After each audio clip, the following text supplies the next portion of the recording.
Hi, everybody. It's Gene Simmons, and you're not, and you're listening to the Potter Than Hell podcast with Steve, BC, BB, and Dylan. But you knew that, didn't you? Ladies and gentlemen, welcome to the Potter Than Hell podcast. This is your last stop on the crazy train of hard rock and heavy metal. So sit back, buckle in, and hang on. Here we go.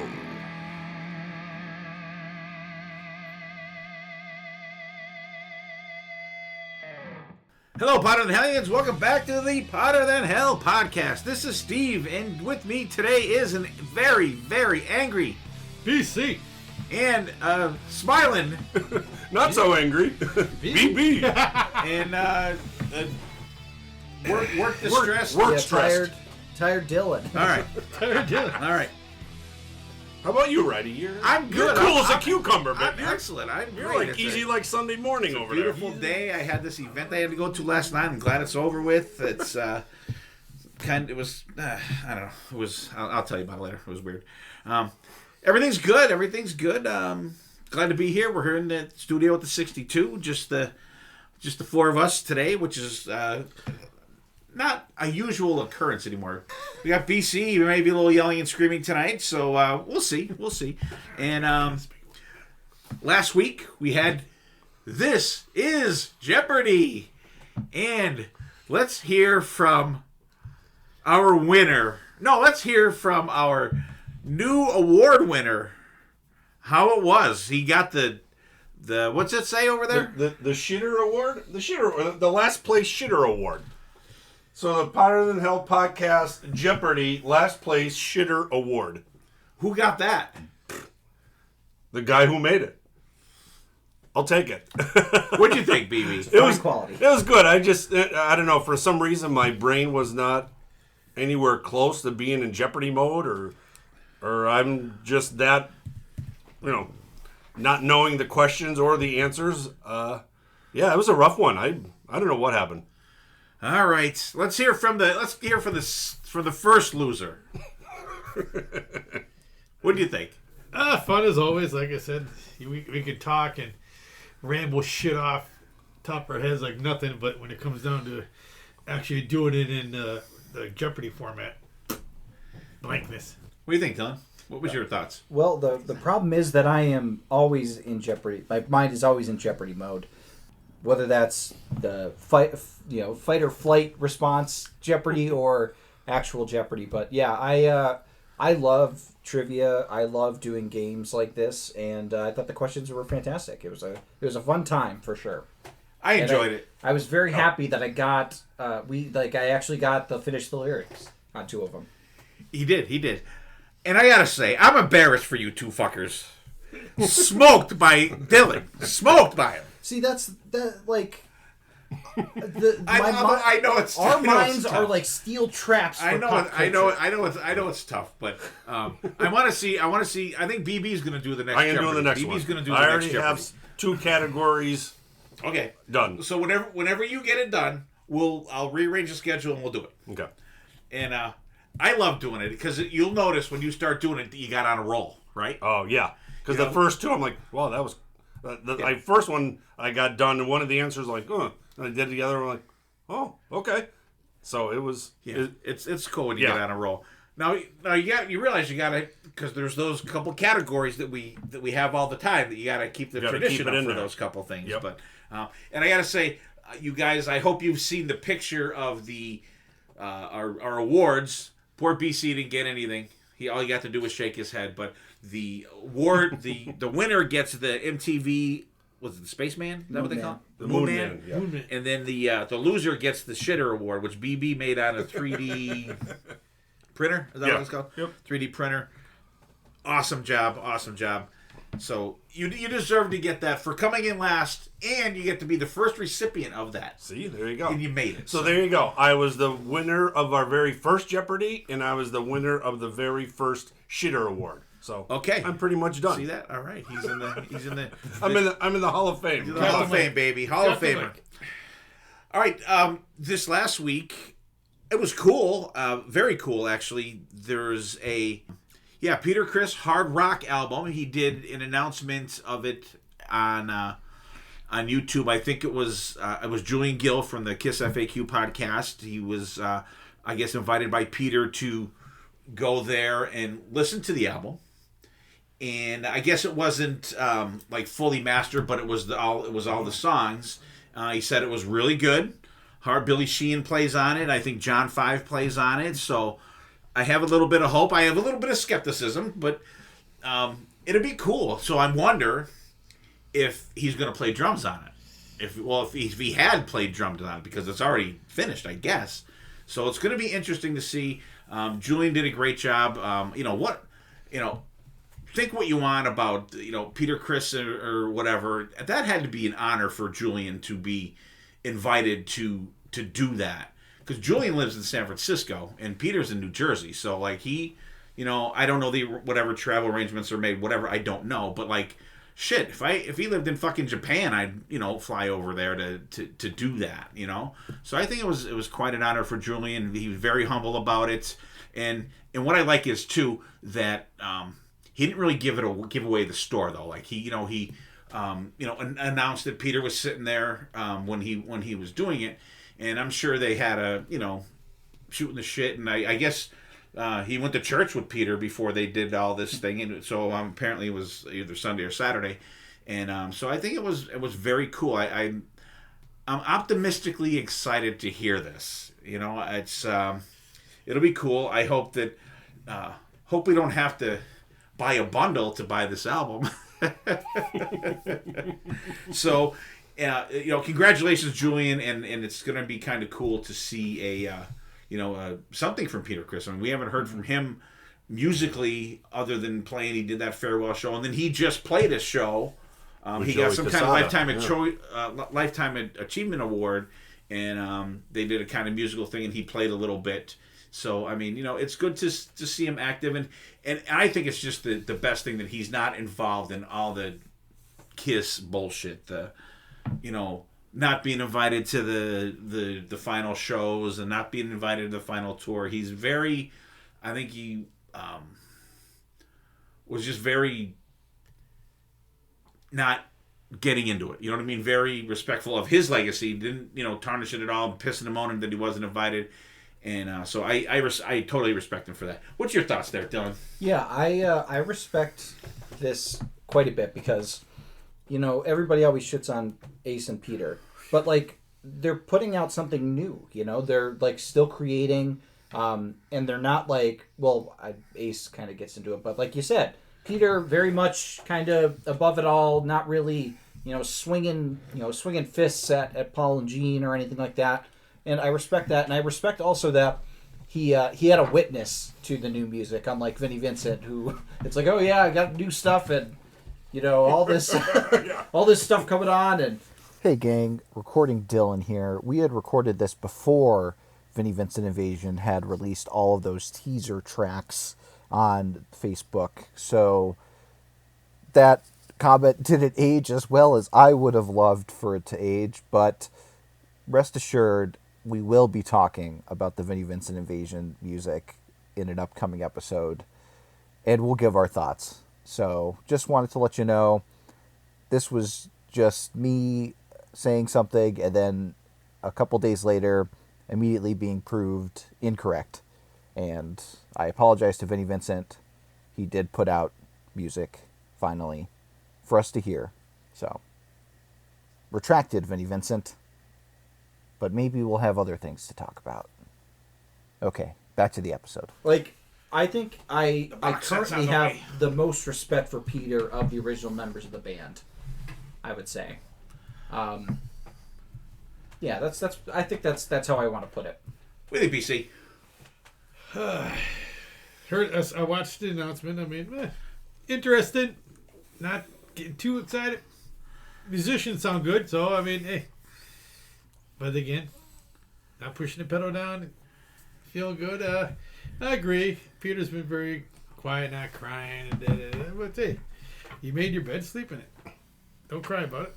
Right, he's hanging in there. He's hanging in there. So, and one interesting thing before I get to you, BB, They were talking about it on Kiss FAQ because I think Julian was still there, like either Jersey or New York when they were recording. So Julian was just on the phone at the beginning, and then when Julian got off, Keenan had a kind of a cool comment too. Because remember, like the last 2 Dee Snider albums are not like nothing's written by him. It's all other people writing it and Dee's just singing it. So they were kind of wondering if that was the case, which would kind of be because those Dee Snider albums were fucking great, you know. And you know, I think it just got to the point where Dee like wasn't writing anything, but like he was the voice for those albums. So I think it was cool. So what do you think, BB? Yeah, I'm very curious to how this is going to sound. I know he did that benefit. Our friends Joey Casada was drumming. There was one video I saw he was singing maybe a Beatles song. And it was you know, Paul's up in age. I mean, Peter's up in age. You know, the vocals, you know, aren't as soulful as they used to be. They're a little rough, you know. And like I say, he's probably pushing almost 80. He's older than those guys. He's the oldest one of them. Yeah. So he's like it was a 78 little maybe. slower than in saying a Beatles song is a little bit slower is kind of rough to say. But you know, I hope he has. I hope he has a singer. You know, it's tough. You know, I guess I'll have to wait and see. I don't want to give too many, you know, negative comments. Yeah, I think it's supposed to be out in the fall. I think so. They're gonna probably mix it and master and stuff. Yeah. But I guess Julian heard the core songs. The rough mix. 79. 79. 79. So there you go. Yeah, so close up. He'd be 80 at the end of the year. Yeah, I think his birthday is December. The 20th. Yeah. So that's going to be kind of cool. It's going to be interesting, and like Dylan said, at least he's still creating. What's the last Kiss album? The last thing they did, 2014 maybe for Monster, maybe. And he hasn't done an album. I think was last I read it was like 8 years. He hasn't done an album. Look at Ace. He's putting out silly covers every. He's 3 recording years. Origins 3 right now as we speak. Hey, he BB. put out 10,000 volts recently. Oh, yeah, that's true. That wasn't bad. He did. That's true. But Origins 3 is on the way, and you're going to buy it. One to save and one to listen to. One to open and one to collect. That's right. That's right. Gonna do a cover of trying to think of a Kiss song that he's not on. All Hell's Breaking Loose. Ace? Yeah, he do a did cover rock of All and roll. Hell's He did Breaking- rock and roll hell. So maybe do something from Lick It Up this time. And he'll do the Paul rap though. What be this? What be that? Oh, can you imagine that? Oh, good lord! I just say it's ack. But if you give him a quicker song, he'll do better. Yeah, that's If it's where he's got to think about it and enunciate, that's when it's gonna suck. Yeah. So that's kind of cool. I just thought I'd bring that up real quick. And BC and I, his lovely wife, and Mo are going to see Winger tomorrow night at Penn's Peak. By the way, today is May 1st, 2025. We're recording on a Thursday this week. And looking forward to going to see that. They're on their final, I guess they're done playing after this year. So I'm looking forward to it, BC. We're an audio podcast, so they can't see a nod. No, I mean, hey, guys, you're nodding. we saw him on a cruise, so we're going to see this, and then I'm going to see him the following night. So I was going to say, you're going to see him Whatever. in that M3 coming up, too. So, yeah. So Get my dose and be done. Yeah, give us the recap of M3. yeah, so for the next episode, you'll hear BC's adventures and or misadventures at M3. Oh boy. What do you mean, misadventure? Because I know you. That's why. All right, Dylan, you got one more thing for us. Yeah, the 2025 the class of 2025 for the Rock and Roll Hall of Fame has been cemented. Oh, boy. The inductees are Bad Company, Chubby Checker, Do the Twist Dead, Joe Cocker, Cyndi Lauper, Outkast. That was the first ever thing that I ever voted on was Outkast for the Nickelodeon Kids' Choice Awards for their song Hey Ya. Soundgarden. There you go, BB. And the White Stripes. There you go, Dylan. And then Musical Influence Award, Salt and Pepper, and Warren Zevon. So there, Warren Zevon. The one hit wonder. I think I can name more Salt and Pepper songs than Warren Zevon. Okay, I'll go first here. Bad Company, classic rock band, good for them. I'm sure Brian Howe was not included in that. I'm sure it's just a classic lineup. Yeah, it doesn't. It You doesn't never specify, know. but Because they didn't have a triangle player like the Bruce Springsteen, the E Street Band, so they don't get in. Chubby Checker, he's rock and roll. Yeah. Why did it take him so fucking long? one of the progenitors. Joe Cocker, come on. He had a little help from his friends. Yep. Yeah, there you go. That's how he got in. See, I always think about John Belushi That's before the I think best, about right? Joe Cocker. Oh my like god, I think about that his is doing that's Joe iconic. Cocker. I always think about Tom Kiefer and how bad it sucks. Cyndi Lauper, I can kind of see it, even though she was a massive fucking bitch when we saw her live. Fucking unbelievable, screaming at the crowd. Outcast, I don't even know what that is. Outcast is a fantastic. It's Andre 3000. Are they like rap or something though? They're like hip hop and Yeah, they're hip hop. Well, they're not rock. Fuck them. Soundgarden, okay. However, there are many other bands that should have been in before them. before Soundgarden. Yes. Okay. White Stripes, I don't know. I guess they're very influential for that type of shit. Yeah. I guess. A two-piece band. Come on. Yeah. Meg and Jack. Meg and Jack. Yeah. See, I knew that. Yeah. You said. I think you said. Did you say Mag? I said Meg. Meg and Jack. Meg and Yeah. Jack. And that's thanks to you. I Yeah. wouldn't, I would have known Jack White, but I wouldn't have known like the girl. Yeah, Meg. I think of Meg from Family Guy. Whatever it takes. Yeah, so and I forget who the ones that didn't get voted in. I'm sure there was ones that were way better. One than was this. Fish because they had they had like the most fan votes, and they didn't get in. They suck. Fuck them too. But Fish, I think should be in the Rock and Roll Hall of Fame because they are like a very influential jam band. Like they have a Ben and Jerry's flavor named after them. They're just a fucking wannabe. Does Grateful Judas Dead. Priest have a Ben and Jerry's flavor named after them? No. Yes, they do. It's called Tutti Frutti. Or Tutti Frutti. Tutti fucking Frutti. Tutti fucking Frutti. You see that on what the hell's the movie, the Rob Zombie movie with the Oh yeah. what is it? Not the Devil's Rejects, was it? Yeah, the Devil's Rejects. Tutti fucking Frutti. Tutti fucking Frutti. Yeah. Good old. Yeah. Captain Spaulding. All right, what do you think, BB? So that just brings me to like if they opened it up for fan voting, why fucking vote? It's a waste of time. The band that won the fan vote. Now BB's talking doesn't about get the in. Rock and Roll Hall of Fame. He's not talking about voting in general. So that kind of irks me, but that it's just it's a good list. It's a good foundational list. Maybe I don't know.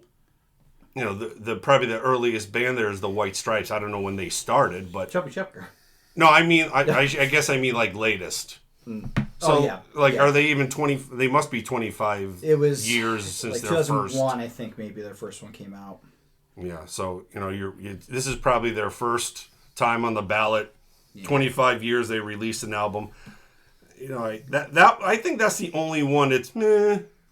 The other ones are pretty solid, I think, and maybe it's just. I think it's one of the more justifiable classes in recent years. There's less for me objections. I think overall, I don't know. Less to complain about. Yeah, that. How's that? I mean, when it all comes out to it, who gives a shit? You know what I mean? Because good bands have been getting dissed from that for years, and you're right about the fan vote, BB. I don't know. Even though I'm not sad that Fish didn't get in, but When's Temple the Dog getting in? if they get out. No, I think all their members are in now, technically. Because I think Pearl Jam is in already. Now it's Soundgarden. Good. Yay. What do you think, BC?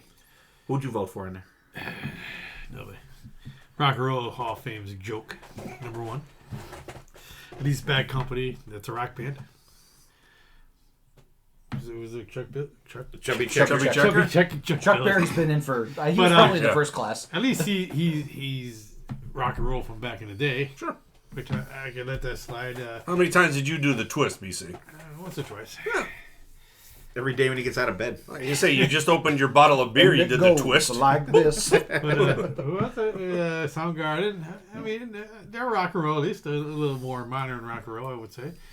I'm missing somebody. Cyndi Lauper, I don't know.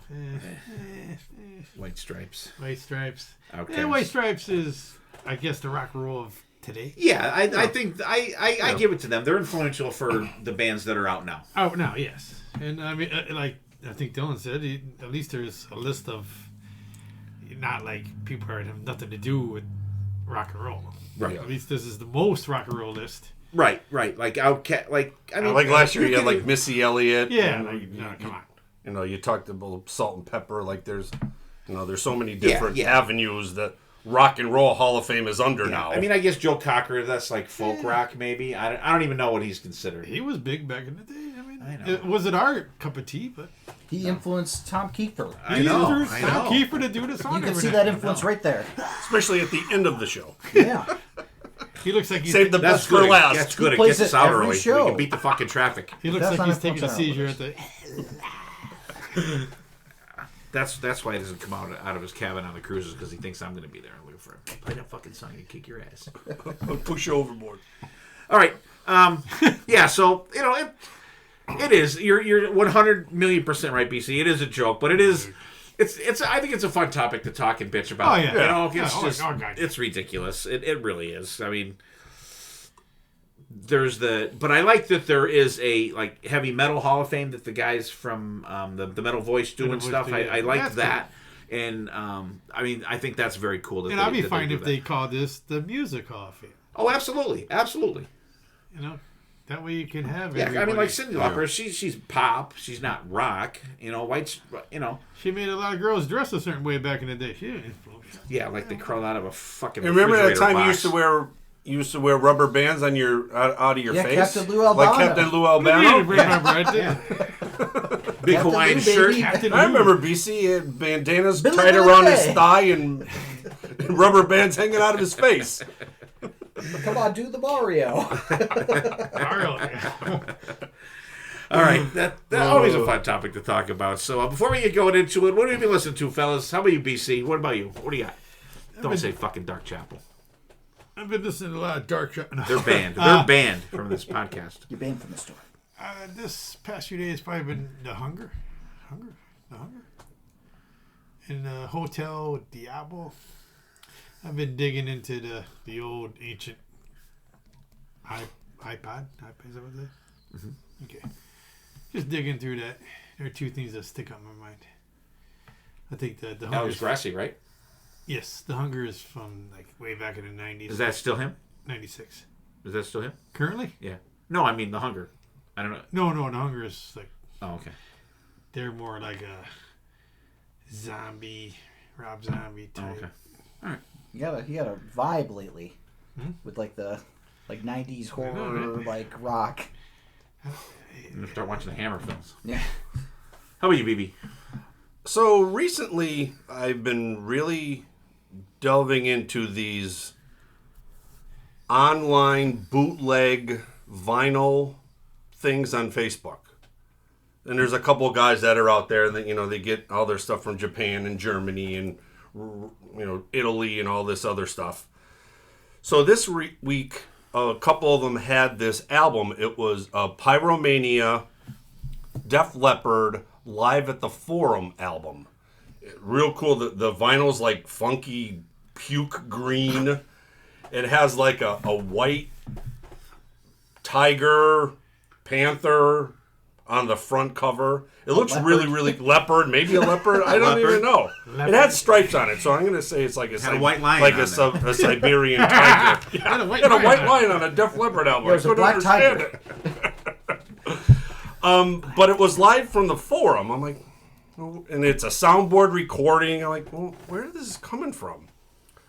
So I kind of had to do a little digging. But a bunch of years ago, they released Pyromania as a super deluxe box set. Oh, yeah. So the disc 4 in that box set is this live from the LA Forum 1983. Oh, somebody pressed it in. So they kind of busted up the box set. And... So they just took the recording off the CDs and made a vinyl. Made a fake cover and threw it out. And I never knew it was out there because, you never know that there's so many box sets anymore and all this. So it's really, really cool. They open up at Rock. They play Rock Brigade, High and Dry, Another Hit and Run, Billy's Got a Gun, Mirror Mirror, I think was on an EP, Foolin', Photograph, Rock of Ages, Bring It On the Heartbreak, Righty, one of your favorite instrumentals, Switch 625, love it. Let It Go, Wasted, Stage Fright, and then they close with Travelin' Band. CCR. CCR. What I love about this, that one time I did the birthday episode, I did the live. Last year, it was great. Right? 1980s. So this is in that vein. But what I like more about this, it's raw. And you can hear the mistakes. Okay. The singing isn't digitally remastered to sound amazing. It sounds just like they sound. So sometimes it's really good spot on. Sometimes it's like, ooh, they didn't hit the note that time. It's like, ooh, they've been on tour a while. So it was really cool to listen to that. So if anybody out there is a Def Leppard fan, definitely, check this out. It's really, really good. A live birthday album, perhaps? Maybe. All right. Awesome. I'll have to check that was long, sorry. No problem for me.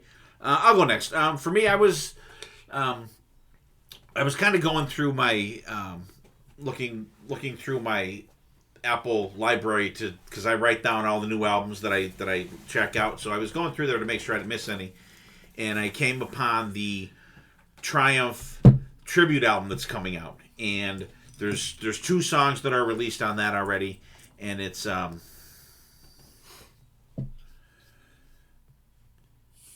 with me a second, Dylan. Yeah, it's called Magic Power, and I think it comes out in July. I haven't pre-ordered the vinyl, but there's 2 songs released: Rock and Roll Machine from Sebastian Bach, and then Lay It on the Line with Dee Snider singing. And so I really liked the Sebastian Bach one because it was, I think I was telling BC, I was telling one of you guys that, I think it was BC when we were going down to Wednesday 13 concert, that I was surprised of the Sebastian Bach version of Rock and Roll Machine because he didn't do all the screaming and shit that I thought he would be doing on it. Like, he sang it pretty straight up, and it was really good.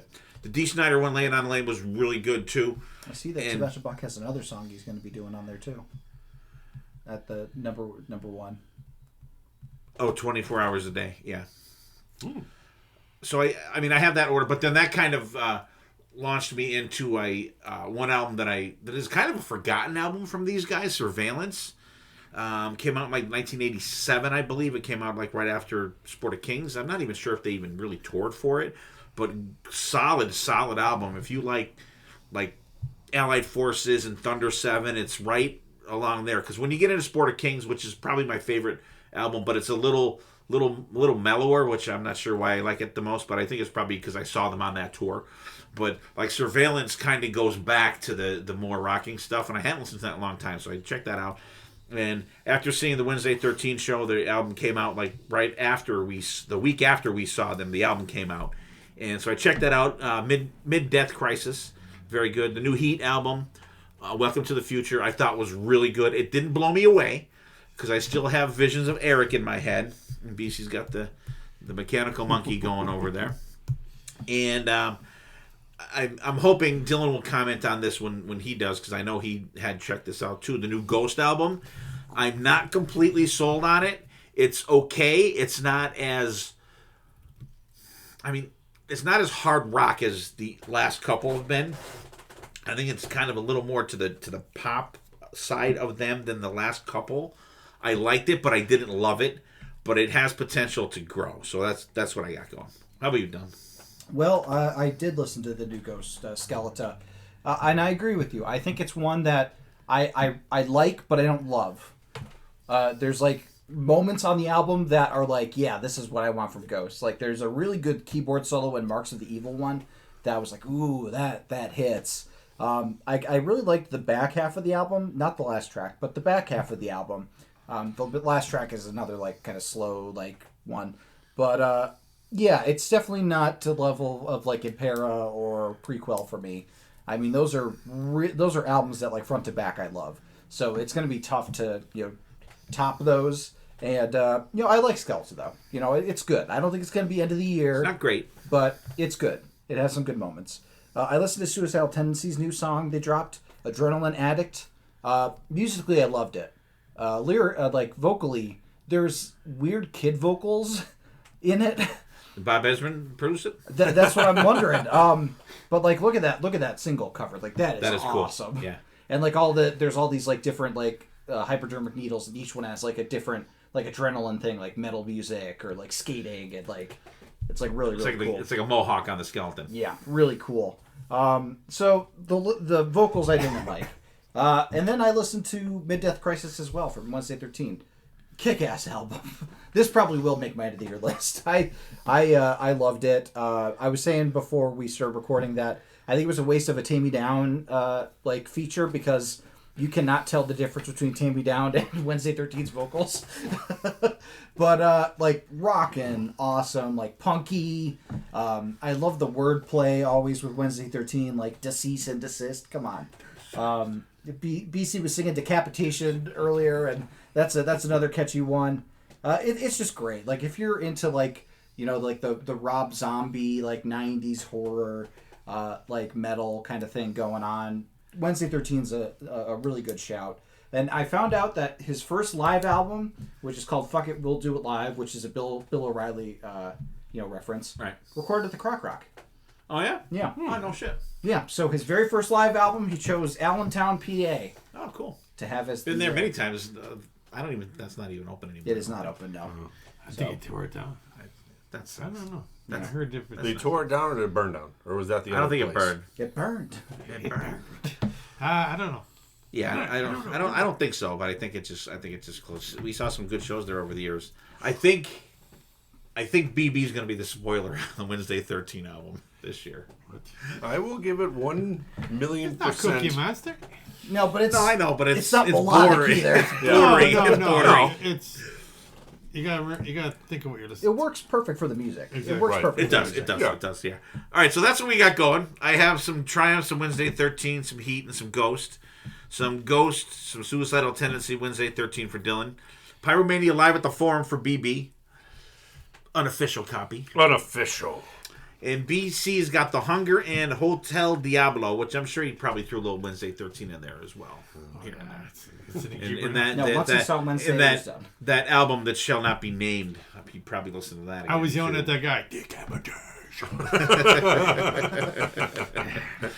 All right, so for tonight, I literally came up with this topic because we had a little mess up in the schedule. That's been happening a lot lately, which kind of sucks, but it happens. What do you do? Who's the one that puts the schedule together? Wow. The schedule is victim of circumstances and schedules. And subject to change. And subject to change at any time. Yeah, it card could is subject change to right change. now. We're not doing this shit now. So what I wanted to do is, I don't even know it was after we recorded here one night, and there was a kind of an open spot to record. And so we got talking about Frontmen or something like that. So what I wanted to do was just do a quick playlist of 4 songs from bands that have underrated frontmen. It's a good focus. So I'm not sure that everybody understood what we were doing as we go along. We'll see. So we spun the magic wheel. BC's first. What do you got, BC? 4 songs, 4 singers. What do you got? What do you got? First one's Lizzie Borden, baby. Come on. See, that would have been a good choice. Like it would have been. Yeah, because we talk about him all the time. Yeah, you talk about him all the time, but like in the zeitgeist of like our musical sphere. But then also, everybody, give us how you decided on how they were underrated and how you picked them. All right. So I'm going to start my list off with James Michael. He's mainly known as a producer mixer, but years ago he joined and formed a band with Nikki Sixx. 6 a.m. I think he has a great voice. I saw him live in Philadelphia. Great show. He hit everything perfectly. I mean, but my song I picked was Everything Went to Hell. Good rock song. Gets a good idea of how his vocals will be on everything, I thought. But, I mean, he produced bands, so many bands for years and years, like Hinder, Hailstorm, Saliva, the first album he did for them, which is a great album. Great album. Hinder, and there's another one I'm missing here. But I just think he has a great voice. And he's not, when you talk about vocalists, he's never ever remotely mentioned, which I think between vocals and the showmanship, he's very good vocalist. Well, my second pick would have been Ron Taylor from Lillian X. He's been with them since he started off in a band Stiff, which then two bands combined into Lillian X, and he was with them for 16 years, all their classic albums until recently. But I just think he has such a voice, again, a distinctive voice. I picked the song Stop the Hate. It's more of a mid-tempo song because he could do the screaming all the way down to the ballad stuff. So this is in between both of them. I mean, he left the band after 16 years and pretty much does an acoustic duo now. Still playing with their Latte from Lillian X. Oh, my third pick would have been, I'm going to kill his last name, Anthony Ellis from the UK band Bigfoot. Such a distinctive voice. Again, I pick people out because they stand out in the crowd. This was a great band. It came out with 2 EPs and 1 album, and then I don't know what happened. Exploded. But Anthony, he got on and started another band, Creek, which is in a similar realm of Bigfoot. Bigfoot-esque. Bigfoot-esque. They must be Kiss fans because they spell it with a K. Okay. Down by the creek. But that's another great band. Check them out. And probably my fourth pick, another, I guess you say, steadfast band for me, Bonfire with Klaus Lessman. I picked the song Easy Come, Easy Go. It's up-tempo, rocking song. He's been with them since they formed the band in the late 70s, but he didn't come on board until early 80s. They came out with their first album as Bonfire in 1986. He's on every album till 2015 when he left, and he formed another band, Phantom 5. They're good. They're real good. I mean, which a little different from Bonfire, but Bonfireist. Well, didn't they have an album out a couple albums out a couple years ago? Phantom 5. They put out 2. Yeah, it's probably been. So I think we've talked about them been before. a good, I think someone picked an album from them from something, unless I'm thinking of someone else. It's been a good 6 years, man. Yeah, it's been, but it was since we started doing the show. Oh yeah. I mean, you really dig them. I dig them. Because I like his vocals. I didn't realize that was the guy. That's him. I'm sure we talked about it, but I forgot. I forgot. But that's my 4 guys that I think are just, they've been out there forever, but you never really hear a lot talk about. All right. BB. All right, I'm glad you said that because a lot of these guys I'd never heard of, so I didn't know if they were underrated or never heard of. They're underrated because nobody sees them. 6 a.m. with James Michael. He has a great, deep, dark anger tone to his vocals, I think. The almost screaming parts of his vocals at the chorus to that song was so good. Lily Nax, Ron Taylor. For a rocking vocalist, I think he sings it very softly. He delivers his song almost, I don't want to say flatline, but softer, you know what I mean? For Lily Nax, you want a little bit more higher pitch, a little bit more, maybe a growl to his vocals. Bigfoot, Anthony Ellis. I like how he sings the verses with some, the gruffer, deeper tone, and then when he sings the chorus parts, he sings it more higher pitch, more melodic. I really liked his vocals. And then Bonfire's Klaus Lessman. Very different sound to his vocals. it was almost, I don't want to say nasally, but it was unique nasally, but it was in a good way. Yeah, these 4 guys, I thought they were great. These 4 songs weren't clunkers. They really showcased their vocals. Not bad. Dylan. Yeah, yours is definitely the list that I knew the least about in terms of like the frontmen. The only one that I really knew going in was the frontman of 6 a.m. And I think what I appreciate most about him is that he's not Vince Neil, and that he doesn't try to be Vince. It's so different. Thank God. Like, and it fits the music so well that I think he's like a fantastic pairing for like this project. I think about like This Is Gonna Hurt. The listen up, listen, like the way he delivers is very impactful and goes with the song really well. So, I think that was a great choice. Lillian Axe, Stop the Hate. I didn't like the song, but like I think that he worked well within the confines of the song. Like he did well for that song, though the song wasn't really my vibe. I think that he definitely, I could see him, being pretty well. And then I like that you picked a song that showcased a little bit of the versatility from him. Like you didn't go for like just like a straight rocker or anything like that.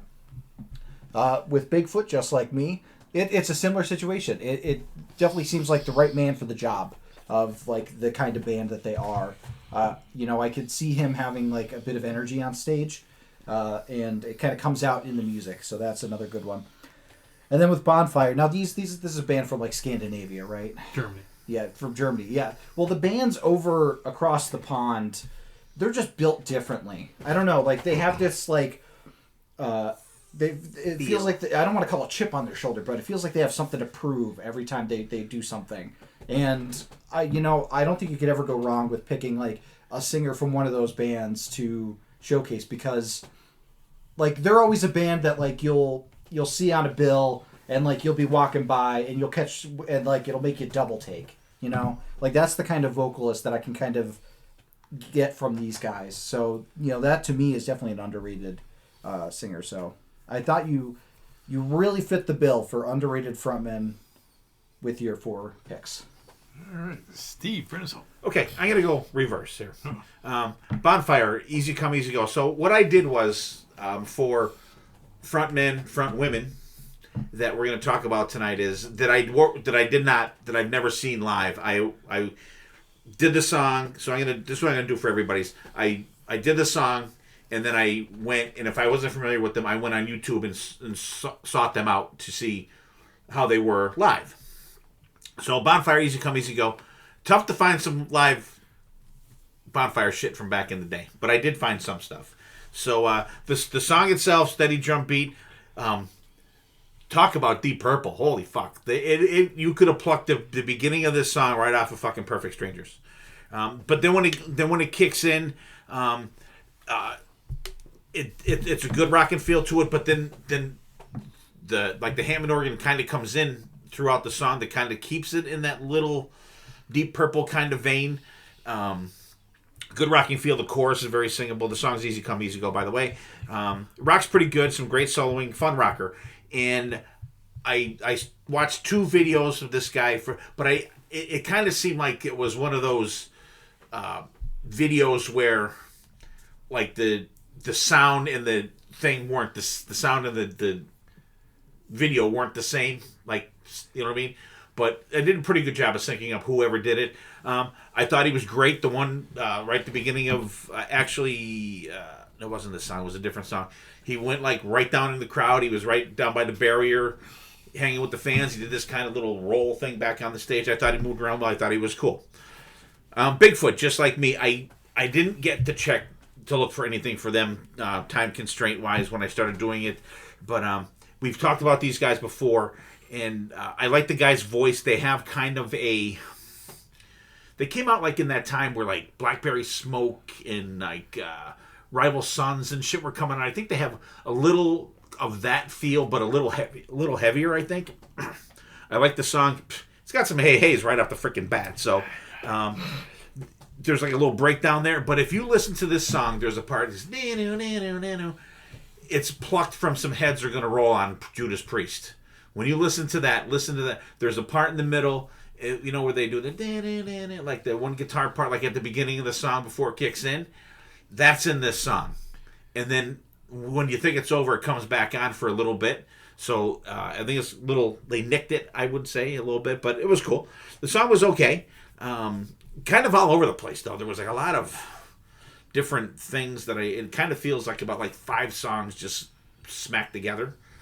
But I did like the vocals on it. So, but I think, like I said, I didn't get a chance to check him out, his live stuff, like how he was on stage. Lillian Axe, if you want to hear a little bit more about Lillian Axe, BC and I have been doing the 2x2 series of Lillian Axe, and we've covered this album, Stop the Hate. It's got the little plinky keyboards. We talked about, what was the song we talked about that had the kids in it? And we talked about Bob Ezrin. And so I'm like, did Bob Ezrin produce this one too? Because you get the, hey, Adam, remember when we were real little and everything seemed so perfect like a fairy tale? Yeah, little brother. But then that was then and this is now. So it's like a Bob Ezrin thing right off the beginning of this song. But it's got a really dramatic feel to it. I know Dylan didn't really care for the song too much. I like it. It's got a good, it's got like a slow burn to it. And I checked out a little, some Lillian Axe footage from back in the day. He was good moving around on stage. Seemed like he engaged the crowd really well. He interacted with the guys in the band very well. So I think he was good. And he was someone, like, until, I mean, I had, this couple Lillian Axe albums, but, like, I never was to the point where, yeah, Ron Taylor's the singer for them until started talking with BC and stuff. So, but really good. And 6 a.m., what's his name? James Michael, right? James Michael. 6 a.m., everything went to hell. Here's the band where, once again, Nikki Sixx is one of the fucking weak links. Imagine that. Yeah, DJ Ashba. Yeah. It's got a little electronica start there. Then there's some cool wah pedal shit there. There's some grindage during the vocals. I like the vocals. There's a time change for the chorus is just that. The chorus just rocks. You can just see yourself rocking out to them. BB, we saw these guys at the Crew Fest. Yeah. When my brother and Girth had a bad night there. And I thought he was good. And I watched a couple things from 6 a.m. live. Actually, I just watched them this afternoon. I think he wants to be Billy Idol. If you look at him, he's got kind of the Billy Idol hair, but it's a little puffier. And then, like, during the one, and DJ Asper friggin' tears it the fuck up. But on the one thing, he's like facing the drum and he's doing like the Billy Idol fist pump. I'm like, this dude wants to be fucking Billy Idol. But it was cool. But I did see him live. I want to say I saw them twice for some reason. But I know for sure we saw them the one time at Crew Fest, and I really enjoyed them. I thought he was good. He got the crowd going good. Good picks. I enjoyed it. Like I said, the guy from Bigfoot, I just didn't get a chance to see how he interacted. So that's like 100 miles an hour. Is he? Okay, cool. Very, very energetic. I like that. I'm glad to hear that. Okay. I came up in the rotation next. So where's my guy? Sal. Yeah. All right. So my methodology was to pick guys that I personally saw live that I really enjoyed. And when I got done watching them, I was like, wow, that guy is you don't hear about this guy in the realms of he's a great frontman. He kind of, the one guy you hear get dissed quite a bit, but I think the guys I picked are fantastic. And I'm gonna say right now that no, I'm gonna save that. I'm gonna save that for when I'm done. I'm gonna save it. One guy that I didn't put on there that we're going to do the gem song with. First guy I did was Eric Martinson from Eclipse, also from Nordic Union, also from Wet with Jeff Scott Soto. The song I picked was Downfall of Eden. Starts out with a clean guitar, kicks up for a good upper mid tempo. Bass is great on there, layered vocals. The chorus is fantastic. I love this song. There's a great melody at the end, very chantable feel to it. It was amazing live. Seeing Eric live is absolutely fantastic. They played 3 shows on the cruise this year. They played one in the theater, and then they played an acoustic show in the atrium, and then they did an outdoor show. I thought the outdoor show was fantastic. He plays guitar for some songs. Other songs, he'll have the microphone. He came out on the jetting stage that comes out into the crowd. He interacts great with the band. He interacts great with the crowd. I thought he was a really great front man, and you never hear him mentioned in that conversation. And his voice is outstanding. He can sing the phone book, but one of those Scandinavian bands, and they actually just got a new drummer, by the way, Eclipse. And second guy I'm going to talk about is, this is the guy that gets dissed a lot, which I don't know why. And BB has their band shirt on today, so I'm talking about Jesse James Dupree from Jackal. The song I picked is Sparks from Candy. Very heavy Jackal. I love the twang in his voice. Rapid rocker. The chorus is great. I love the line, spank love in a gentle way. That's fucking awesome. Great solo from Jeff Worley. Short bridge that goes back into the chorus. Just a fun song. But Jesse is such... I've never been ever disappointed in his performance. I've seen him probably 6 or 7 times. We've seen him at M3 a bunch of times. We've seen him at Penn's Peak, and we've seen them at the Staircase. He plays a little more guitar than he used to play. When we first time we saw him, I don't think he played guitar at all. The first time we saw him was opening up for Damn Yankees up in Binghamton. No, they had 2 guitar players. Oh, okay. So and he was one of the very first frontmen to scare the shit out of me when he shot the fucking shotgun mic stand off at the Damn Yankees show. Me and BC must have jumped 6 feet. But like, he interacts with the crowd great. He does the chainsaw, which some people think sucks. I think it's cool as fuck. And I just think he's a very underrated frontman. He's very engaging to the audience. He gets the crowd into it. Just a fantastic guy. Just like always on the move. Great.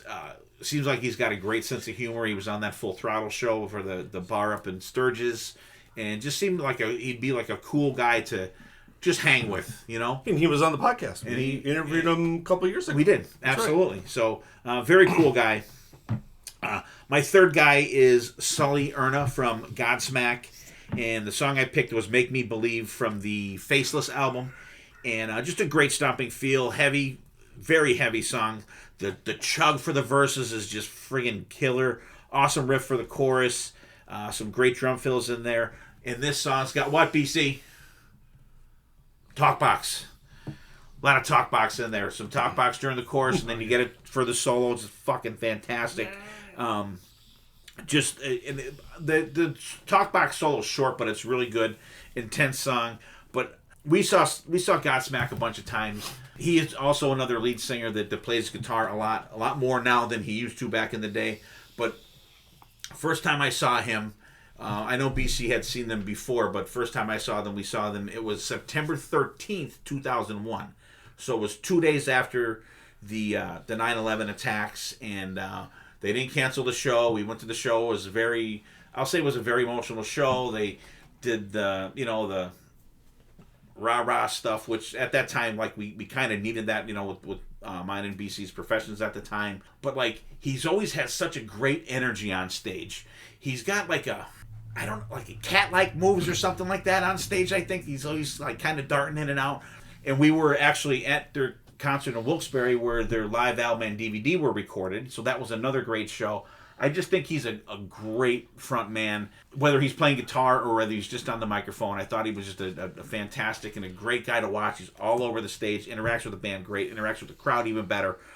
And the fourth guy this is kind of an outlier for me, but I only saw these guys once. I've met the guy once, talked to him for a little bit. Chris Jericho from Fozzy. BC and I saw them open up for Saxon down in Reading years ago. We said, Saxon, their band, we never thought we'd ever get to see. We've seen them a couple times now. But they opened up they were the second band of the night, because there was, I forget the name of the first band. But then they came on.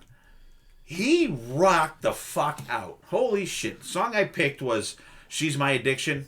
Great rocker. First time I heard the song, I was instantly connected to this song. Heavy riff starts it out. Very singable chorus. There's like female singers for the background for the chorus. There's like a heavy organ keyboard type thing that goes on during the chorus. I love the drum sound on this song, but I love the part where he like rattles off the different kind of drugs and stuff like that, and then it's like a bridge that leads up to the solo, and then he's like, "She's my rock and roll." When we saw these guys, BC and I talked about that like all the way home. Like, holy shit, did Chris Jericho, he rocked the fuck out. And he also does the quarantine band with guys, and they during the pandemic they were doing the Kiss 80s covers, and they played some shows. I know Sonny has seen them play live, and they played the last Kiss Expo. I think they played. Just a great frontman, fun to watch, super nice guy. When he's literally one of maybe 3, in quotations, rock stars that I've met that actually seemed interested in talking to you and like asked me my name, and then talking and they're paying attention when they say your name back to you, and he was that guy. He was the first person that I met like that. I met him in Vegas, 2014, I think it was, when the Kiss did the residency out there. But super nice guy, and he just rocked the fuck out. Interacted with the crowd. He just jammed out. It was like crazy good. What do you think, Dylan? Yeah, so the clips, Eric Martinson, like I said, with BB, with Bonfire, they're just built different over there. They you could tell that they are so passionate about the music that it comes through in their playing and in their presentation. So, Eric Martinson, definitely a good pick for that. Jackal, Jesse James Dupree, I mean, like personality, that's if you're gonna have something for being a front man, I think that personality is a really good kind of thing to go behind, and I think he has it, and it's a fantastic pick. Make Me Believe Godsmack, I do. Sully Erna's voice is really great because, you've listened to the first Godsmack and they could have easily just been like an Alice in Chains kind of like rip off, like with some of how some of their music was. Like Voodoo sounds very Alice in Chains inspired, but Sully's vocals kind of push it past that for me and really kind of made it what it was. And his delivery is always usually like really impactful. Now with Fozzy for She's My Addiction, all of the artists we're talking about tonight, I have not seen live, except for like the ones that I'm going to be talking about. I've seen 2 of them, but I have seen Chris Jericho, but I've seen him wrestle. And the reason why I put this out is because I think I kind of have the formula as to why he's a good frontman. He knows how to interact with the crowd through wrestling. He knows how to because he was a heel, a bad guy when I saw him wrestling, and he was able to get the crowd to boo him like that. And, this is a person that's been wrestling for ages. Everybody considers him an amazing wrestler. But, the way that he does something, he'll make a crowd boo him. And I think that he's able to translate that into being a really good frontman. Plus, he's passionate about music as well. He loves, hard rock, heavy metal. You could tell that. He's not the best singer technically. He lacks in, the quality of the vocals. But in how he sells the song and how he, presents it, makes it compelling. So that's why I think Chris Jericho was a very good pick for underrated frontman. And when I met him in Vegas, he was so happy that I wanted to talk to him about music and not wrestling. Yeah. Because we saw him 2 weeks before at the King Diamond show at the Soundboard in New York City. And I said that. I said, hey, we saw you in New York. He said, oh, at the King Diamond. He said, yeah, I wanted to stay for a little show, but I couldn't. I had to go to Sirius and do an interview with, whatever. And, but, he was, you could tell he was, so happy that I was wanting to speak to him about his music, not wrestling. Yeah. Yeah, because you could tell it's his passion project. Yeah. For a long time, with the current companies with AEW, Judas would be his walkout song. And everybody in the crowd would sing along to it. So, and even Fozzy, played him out, at Wembley, at one of his shows. That's cool. So, the music is definitely, where his, passion goes nowadays. And, I think he's a really good, underrated frontman. So, yours was a good list, Dad. Thank you.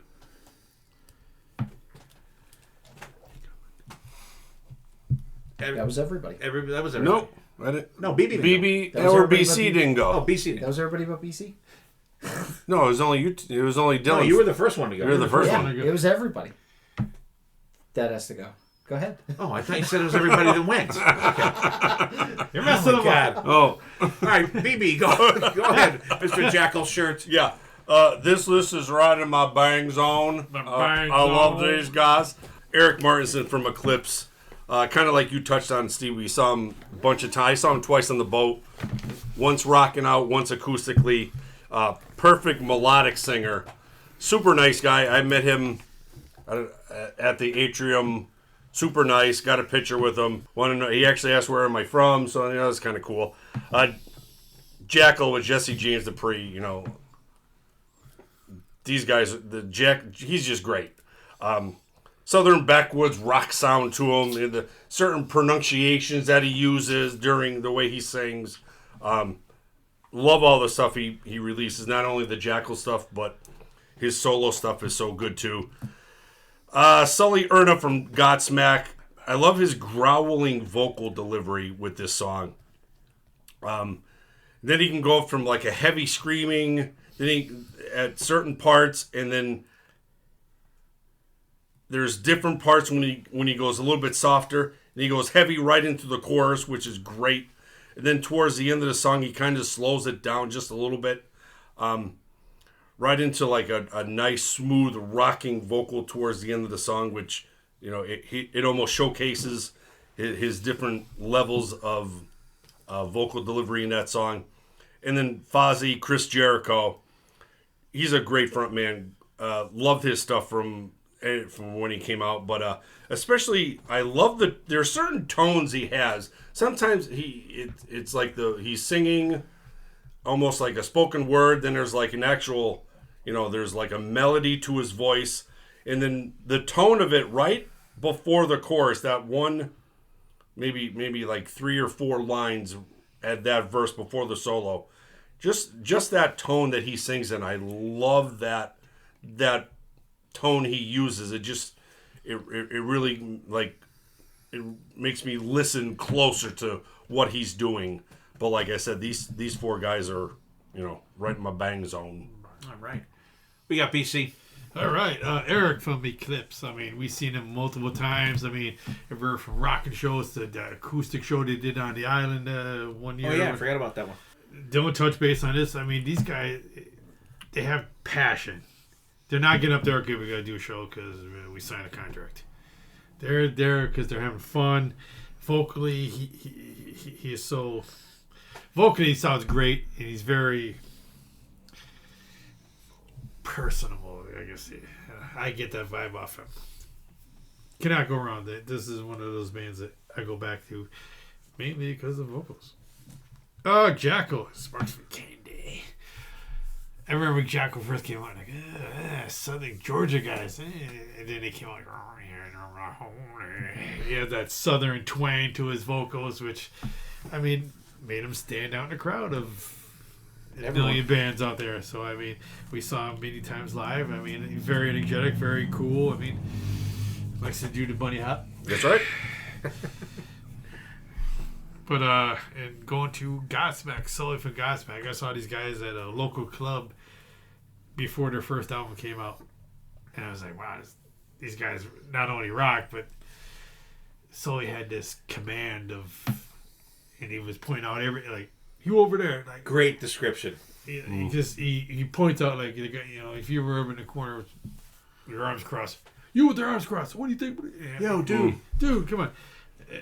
And he could do from growling to very soft, like the sound scars. Mm-hmm. All right, and then your last one, Fozzy Jericho. I mean, I remember this. They come out with cover his album. First 2 were covers. First 2 were covers. Yep. I remember they announced it. Oh, Fozzy Jericho, you know, like a wrestler. I was like, And you keep thinking the Muppets. yeah, there was just a bunch of things going, but those first 2 albums were good. But when they came out with their first one with the original material, I'm like, yeah. And then we saw him That's live. what we were waiting for. Yeah, then we saw him live. I mean, he's so. We were thinking of them the opposite of fucking Steel Panther, Yeah. right? Yeah. Like Steel Panther did all their stuff. Now we want them to do just the straightforward rock stuff. Like, if they did a covers album, I would be happy with that.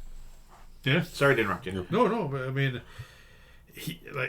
Dylan, I think, touched on it. He's not a great vocalist, but he's not bad. But he makes up for it to energy, and like you said, he's a fan of the music, so he wants to have fun doing this. I saw him again. I forget. I don't think, were you with that? You only saw him once? Yeah. I saw him again somewhere else. They must have played a festival or something. I've only and it seen came them out once. like with the.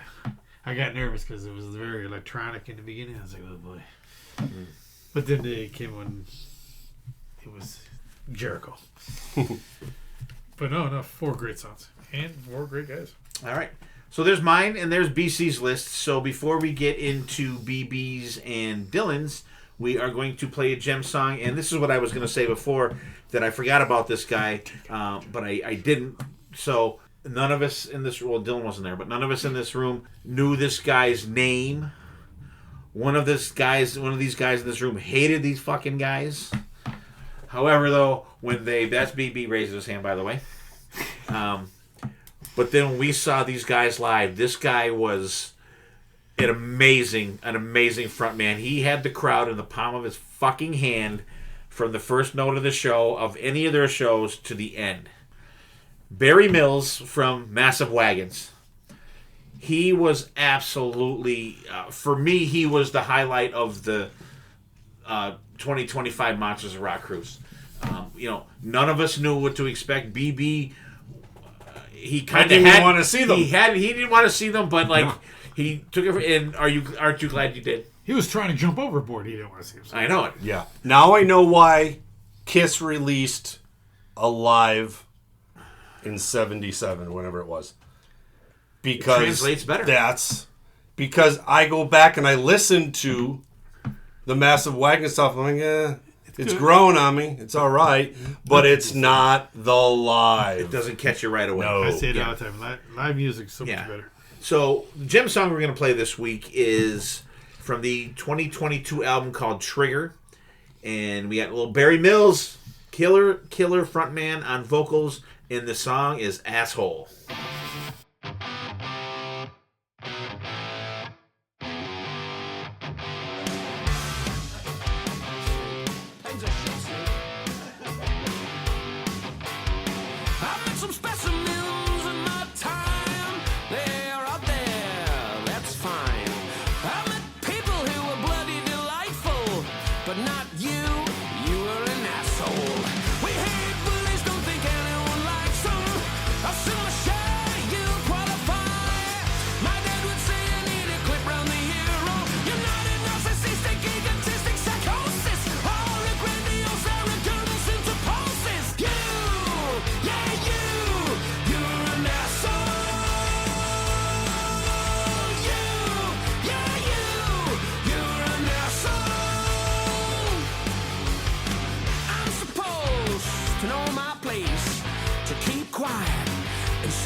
In fine dining, we left the hideout and hit the streets hard in search of the deadly coronavirus.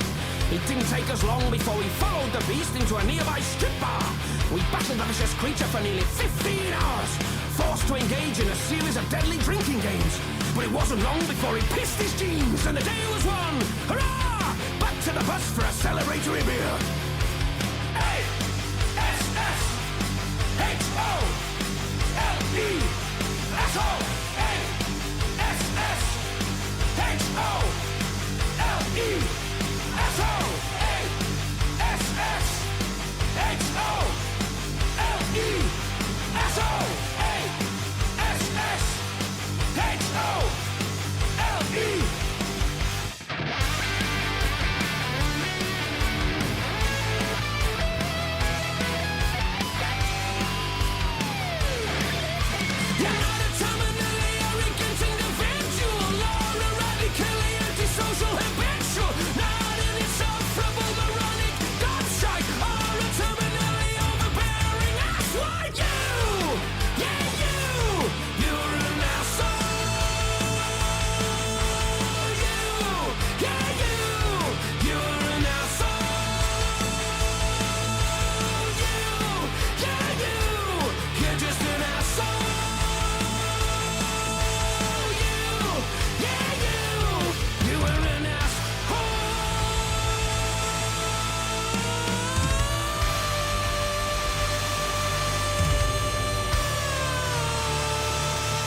Hope you guys, I don't know how to say this, enjoyed Asshole.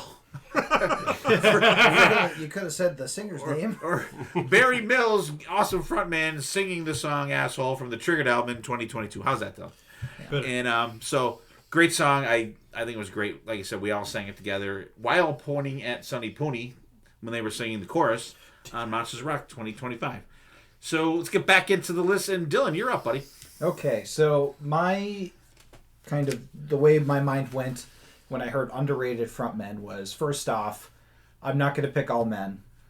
Second off, when I think of a good like front person, I think of presence.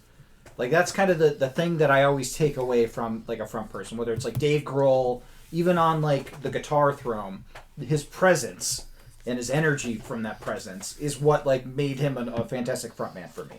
So, you know, sometimes I could define what that presence is. Sometimes it's that, you know, je ne sais quoi. That I knew you were going to say that. Yeah, that undefinable quality. But I tried to define that for the artists that I picked for this episode. So was your criteria that you had to see them live? No, so I saw 2 of them live, but I have like seen live videos of the other 2.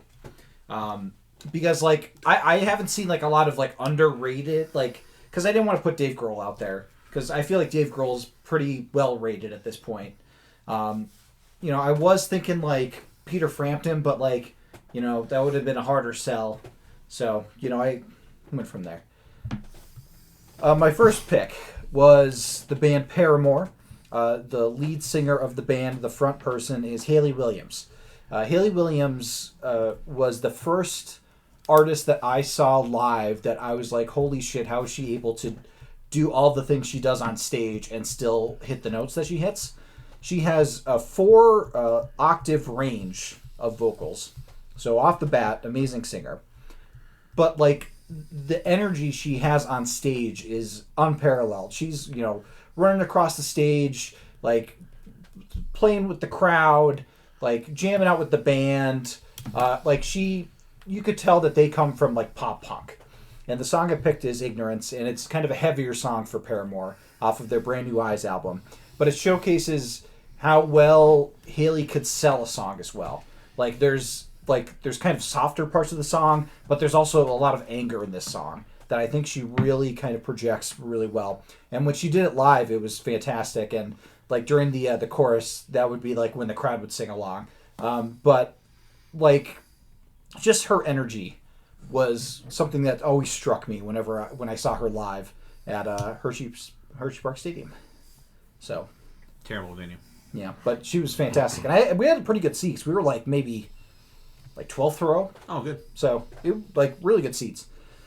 Second song I picked from Slash, featuring this person and the Conspirators, Shadow Life, off of the World on Fire album, right? Yeah. Miles Kennedy. So Miles Kennedy, also the lead singer of Alter Bridge. And he was also Thor, the God of Thunder, before even Chris Hemsworth was Thor, the God of Thunder, in Rockstar.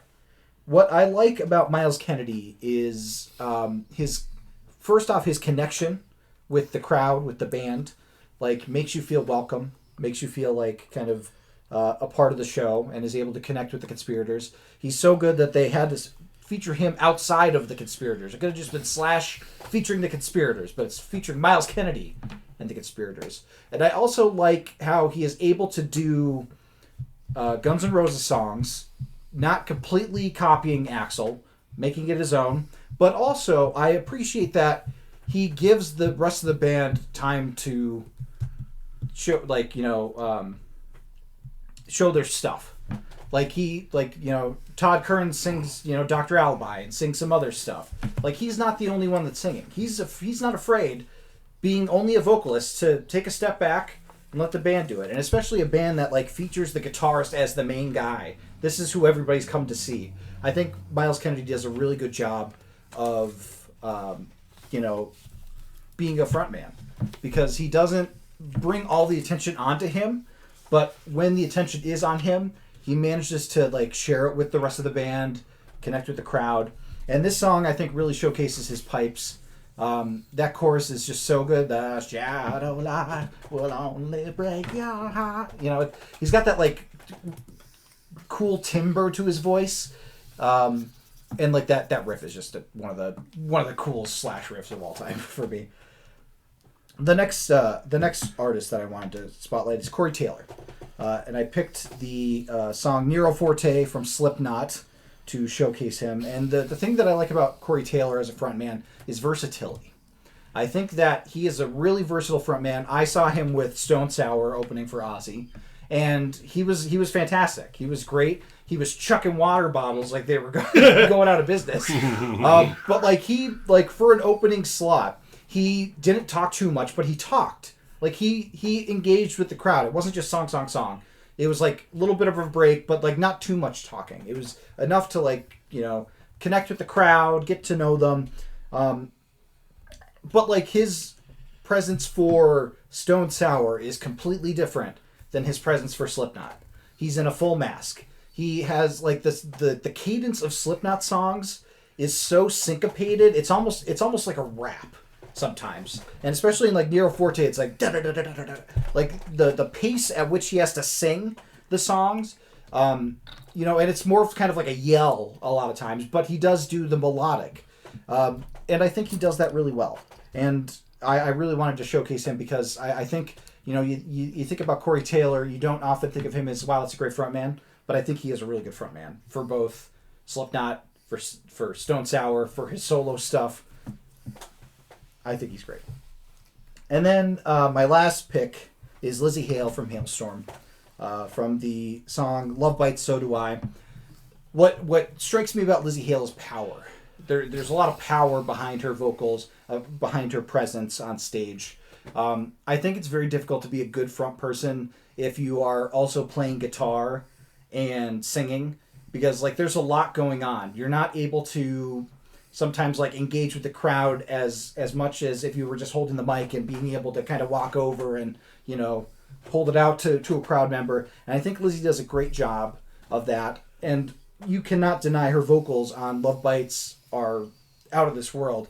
The bridge of the song alone, she goes from like the low kind of almost growl to like a screaming like air raid siren at the end.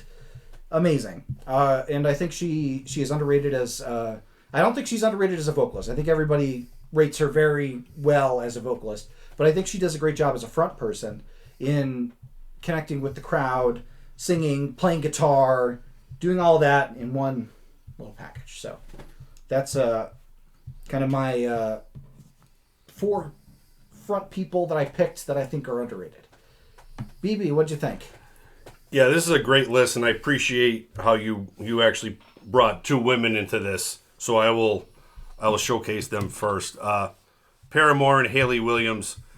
Her deliverance is so sweet, but the attitude and anger behind it just sticks out to me. Like, I love that Ride album. I used to play that. You know, that was on constant rotation. So I really appreciate you brought this song because I did not know this song. Lizzie Hale from Hailstorm. Great delivery, perfect rock tone to her vocals. There's a little bit of anger delivery right before the solo. Then it gets back into this like smoother rocking vocal, and then she just closes the song out with an amazing Lizzie scream, which is so good. Miles Kennedy from Slash. Vocally, unique vocals. The unique vocal sound he has. I love the stuff he does with Slash. I love the stuff he does with Alter Bridge a little bit better. But once again, a great front man. And Corey Taylor from Slipknot, it just always blows my mind how he can go to heavy gruff and turn around and swing and sing like a heaven's angel in a choir at church. It's just crazy how he can do that with his voice.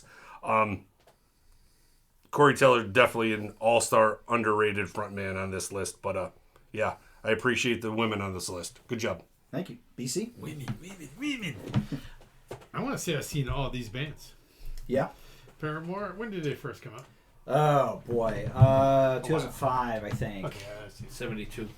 None of them were probably even It's their born then. 50th anniversary. I want to say I was working one of those old day events and they played. They played a montage, Yeah, very likely. So I was working a mountain.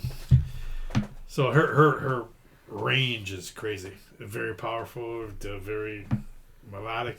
But I remember seeing this girl. And I was like, I heard the name. I was like, I never saw him before, but she was very good. Miles Kennedy. I can remember first hearing him like. Yeah, you two were very anti-Miles Kennedy at first. His for some reason it just wasn't grabbing me, and then we saw him live, and that changed it for me after seeing him live, which sometimes does that for bands. But his presence, like you said, it made me overlook whatever I was disking at the first. Slipknot saw these guys live, scared the shit out of me. Why do they have so many drums? They're banging on all those pots.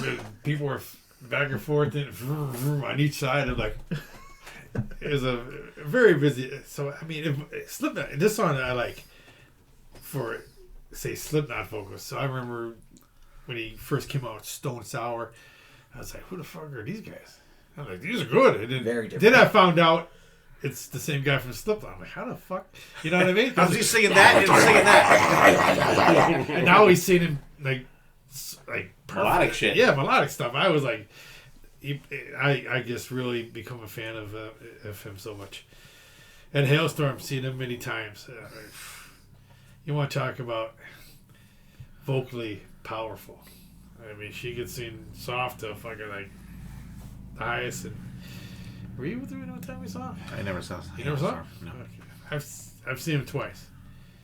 And her brother's kick-ass drummer, but she leads them. Mm-hmm. So when you're talking about front person, woman, you can't go wrong with any of these. I mean, I'm definitely familiar with three, but Paranormal, I've seen them live once. I was like, and I just remember when she came out. I was like, wow, this girl's got fucking pipes on her. And we just saw two female vocalists opening up for Wednesday 13 that were kind of different. Yeah. The one was very good, and then the one was like, she had melodicness, but then she was like, Because when she was doing that, I was looking to see if it was someone else. It was her. Yeah, I'm like, how the fuck? That was like, for Stitched Up Heart, the girl. I don't know her name. Stitched Up Heart? Is that what it's called? Yeah. That first one? No, not the first one. The first one was Nail Bite. She was. Well, they both were. They both were like, and then all. Yeah, the range was crazy. The range is crazy. Yeah, so Paramore played at Montage in 2011 and 2014. I saw him at 11. Okay. There you go. I worked from 2009 to 2012. That was the Warped Tour. Yeah, the Warped Tour. That was it. So yeah, I saw all four bands of these. There you go. Dad, what'd you think? Okay, I'm going to jump around a little bit. Yeah. Slipknot, Nero Forte, heavy-ass song. This song hooked me from the first time I heard it.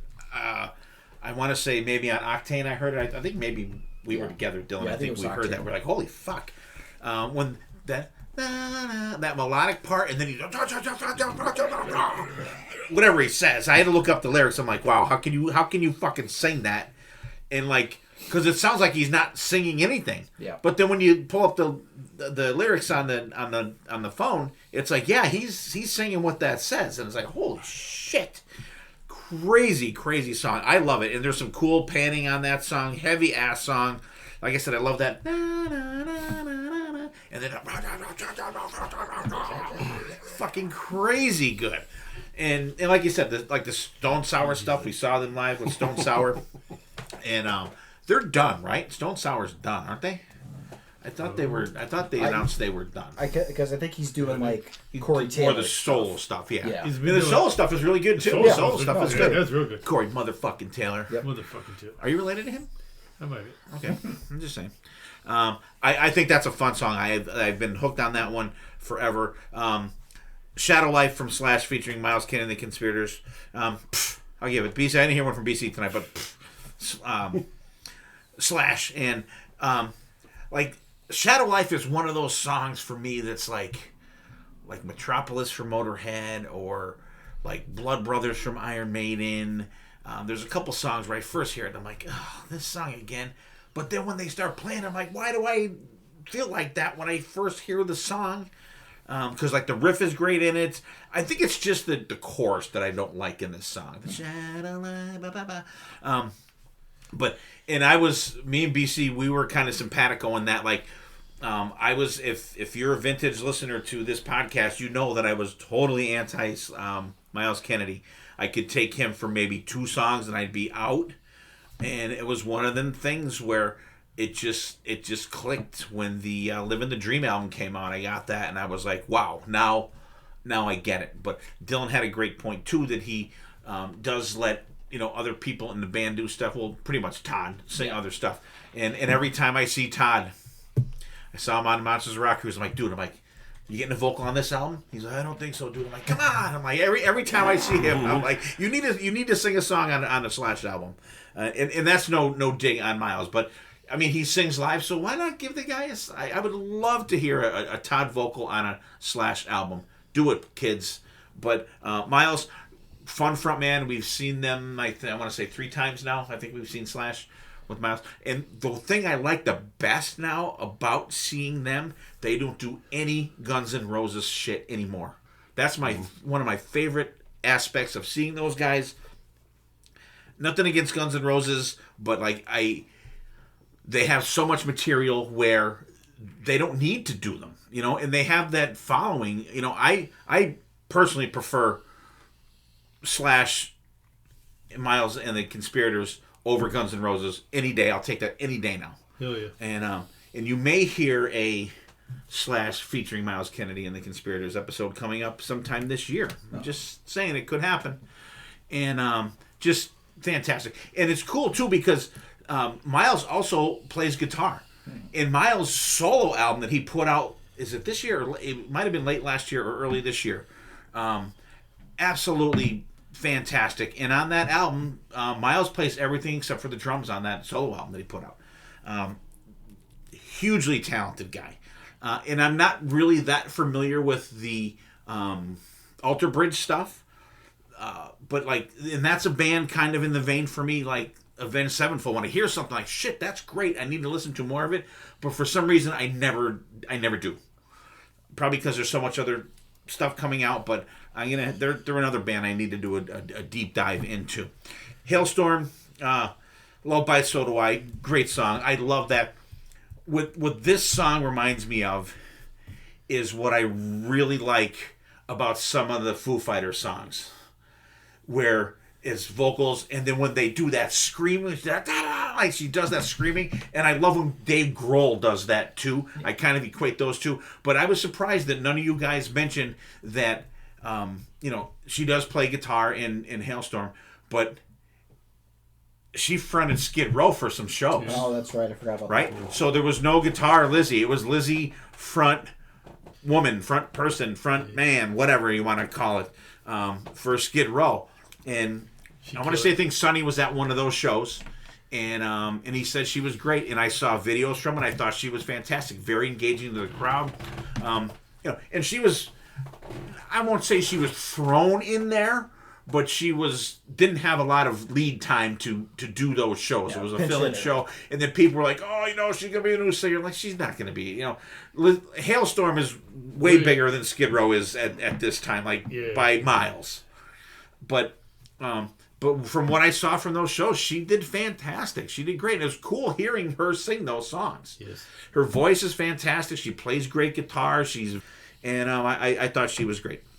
So I saved Paramore for last, Dylan. Mm-hmm. We did an album from them. Yeah, right? we did Riot. Right. From one of right. I think it was for the alternative episode. I liked it then. I like this song. The guitars are cool. There's a cool chug during the vocals. I like it when the pace picks up. There's a lot of layered vocal. There's some whoa-whoas in there. Come on, gotta love that. The pre-chorus is great. There's some sick drumming in this one. So then I'm like, I listened to that album when we did it. I recall liking it. And I really liked this song. I thought it was cool. I loved her voice. So I'm like, I had to, like I did with all of them that I didn't know. I need to check her out live. Killer. Mm-hmm. Great energy on stage. interacts great with the band. So I watched this song live from some festival in 2017 or something like that, and she had like long red hair. Yeah. So Yeah, then that like was her signature look for a yeah. while. So then I dug a little deeper, and she did a show like I want to say it was, it might have been 2024 or maybe last year. Yeah, well that was last year. Yeah. So it was last year. So it was 2024. They did a iHeartRadio show. There was like 5 songs they did or something like that. Yeah. She had this little, and she was blonde. Yep. Fantastic. She was great. The only thing that was stupid is she did this little political thing in the middle of a song that fucking pissed me off. But other than leave politics out of this shit, okay? Unless it's a song about that, just don't do a rant in the middle of a fucking song right in the camera's face. But that's the only thing that pissed me off. But great energy. Her voice was fucking excellent. I thought she was really good. I know you want to see stuff like that, BC. But I mean, fun. I mean, I have not disliked anything that I've heard from them so far. I mean, I don't know. They're not to the level where I need to check them out like I need to check out Alter Bridge or Avenged Sevenfold, but I would throw an album on and check them out for sure. Maybe a porch night, maybe. Yeah. Well, BB, we'll listen to a little Paramore. Come up some night. We'll crack a couple. All right. Everyone's invited. Come on up, BC. Leave your anger at home. Leave your anger at home. I got to drive 2 times. Yeah, still one of the best front people I've seen live. So, yeah. Just bar none.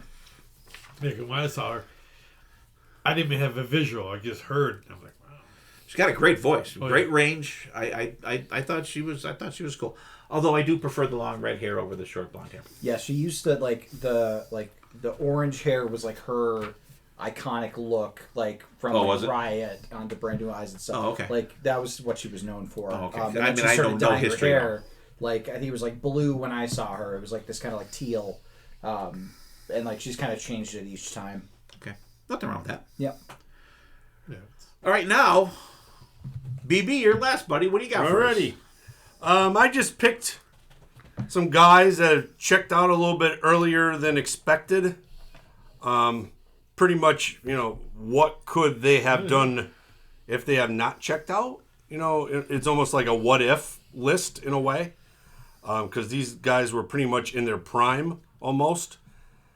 So the first one I went with Scott Weiland, who died in 2015. He was on 6 STP albums. The song I picked was Silver Gun Superman off the Purple album. This is a great song. He has more of a softer melodic tone to his voice on this one. Towards the chorus, it gets a little bit of that grunge feel, and at closing the song out, it almost gets he almost sings in like a psychedelic tone. But that song is great because I love a song that the music is heavier than the vocals. So I wanted to showcase him. The next one I picked is Bon Scott, who died in February of 1980. He was on 7 AC/DC albums. The song I picked was Go Down from Let There Be Rock, the Let There Be Rock album. And then this is almost like the Van Halen. Oh, well, I'm a Bon Scott fan. I'm a Brian Johnson fan, blah, blah, blah. I've always been a Bon Scott fan. And, always wondered, what Back in Black could have been with Bon Scott singing. But just his vocals in this song, there's a little soulfulness to it. I love how there's, at certain points, it's a little raspy and a little dirty. And then even towards the ends, it gets a little slower. A little bit maybe like a bluesy feel to it. And then he does that little bit of a scream at the end of the song, which is so good. The next one I picked was Janie Lane from Warrant, who died August 2011. He was on 7 Warrant albums. The song I picked was Machine Gun from the Dog Eat Dog album. A great album. And what I love about this song and how he delivers this song, especially at the chorus when he sings machine gun, but he goes like he almost makes the machine gun words sound like a machine gun. I love that part of the song. Once again, a great frontman with the hair metal bands from the 80s, and another song that ends with an amazing scream. And then my last song I picked, my last frontman was Chris Cornell, who checked out May of 2017. He was on 6 Soundgarden albums. The song that I picked was Let Me Down from the Super Unknown album. Very grungy sound to his vocals. The high-pitched stream vocals throughout the whole song is just, music to my ears. Then there's also like a very softer vocal delivery right before the solo. And then once again, another song that closes out with that crazy grunt. I'll call it a grunge scream at the end, showcasing his vocals. But yeah, that's the way I went. What do you think, BC? Stone Temple Pilots. I mean, their debut album really caught me. I really dug it. After that, I'm guilty of being the hits guy, which I always wish I got to see him live. What hits? Don't listen to him over there. But I like his voice. I mean, it came on. I listened to it. Another one that got to go deeper. AC/DC with Bon Scott, go down. Bon Scott. There you go. There it is. There's the first one I Took you long enough. I mean, I'm a Bon Scott guy. I love Brian Johnson too, but if you had to pick between... What about Axl Rose? No, thank you. Who? Who that? I mean, he's such a character. Talking about frontman, I mean, other than vocally, he's such a character back in the day and shit. So I can see where he was good at that. But I mean, I loved the raspy voice of him. Janie Lane Warrant, Machine Gun. We're talking about underrated fucking vocalist. This is an underrated fucking album. Machine Gun's such a great song. Jenny Lane, I mean, very out there frontman. Charismatic, I don't know if that's the word I'm looking for. Charismatic? Yeah. Charismatic. He is very, I mean, in his time, I mean, unfortunately, I think he left too early. It'd be cool to see what would happen if he was still around. I mean, he had his problems, but hey, a great songwriter. But Machine Gun's such a great song. Let Me Down, Soundgarden, Chris Cornell. I mean, I dug his voice and shit. Again, I'm guilty of being a hits guy with these guys. Just like Stone Temple Pilots, I need to dig deeper. I mean, what do you mean no?